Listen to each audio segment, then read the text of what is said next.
Et si je vous disais que certains des moments les plus emblématiques de l'histoire du football se sont joués non pas sur un talent exceptionnel, mais sur une seule décision controversée prise par un arbitre.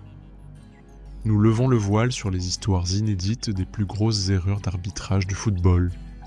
Découvrez comment une décision prise en une fraction de seconde, sous une pression immense, a irrémédiablement bouleversé le destin d'équipes, de joueurs et de millions de supporters passionnés.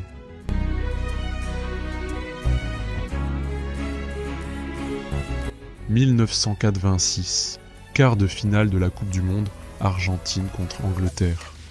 Diego Maradona saute, sa main frappe le ballon. Le monde le voit, l'arbitre ne le voit pas. But validé. À cet instant précis, le football découvre que la légende peut naître d'une erreur. La main de Dieu n'est pas seulement un but, c'est une fracture dans l'histoire du sport.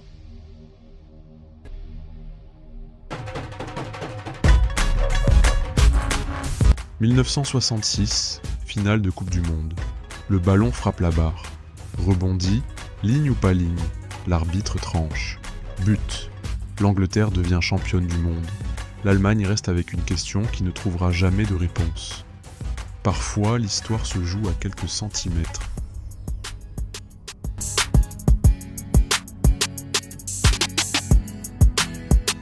« 2010, Angleterre contre Allemagne. Le ballon franchit la ligne. Les caméras le prouvent, mais pas les arbitres. Le but est refusé. Le match bascule. Ce jour-là, le football comprend qu'il ne peut plus dépendre uniquement des yeux humains. La technologie entre dans le jeu, mais trop tard pour ceux qui viennent d'eux de perdre leur rêve.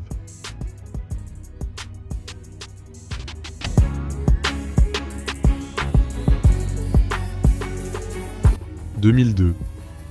La Corée du Sud écrit un conte de fées. Mais pour l'Italie et l'Espagne, c'est un cauchemar. Carton rouge, but refusé, décisions incomprises. Le monde ne parle plus seulement de football, il parle d'arbitrage, de pression, de soupçon. Le jeu est toujours le même, mais la confiance, elle, commence à disparaître.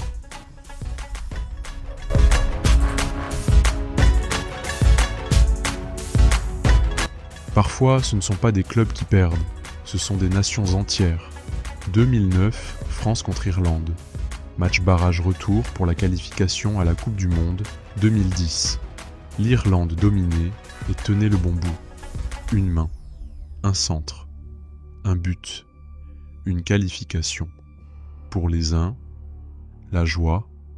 Pour les autres, le silence.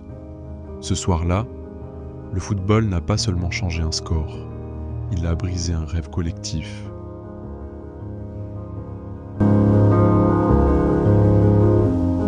Et parfois, la colère dépasse le terrain. 2009, demi-finale de Ligue des Champions UEFA, Chelsea contre Barcelone. Des décisions ignorées, des pénaltys non sifflés. Le match se termine, mais la polémique, elle, ne s'arrêtera jamais.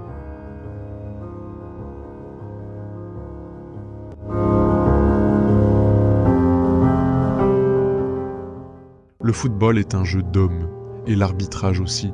Entre justice et erreur, entre gloire et tragédie, il n'y a parfois qu'un seul coup de sifflet.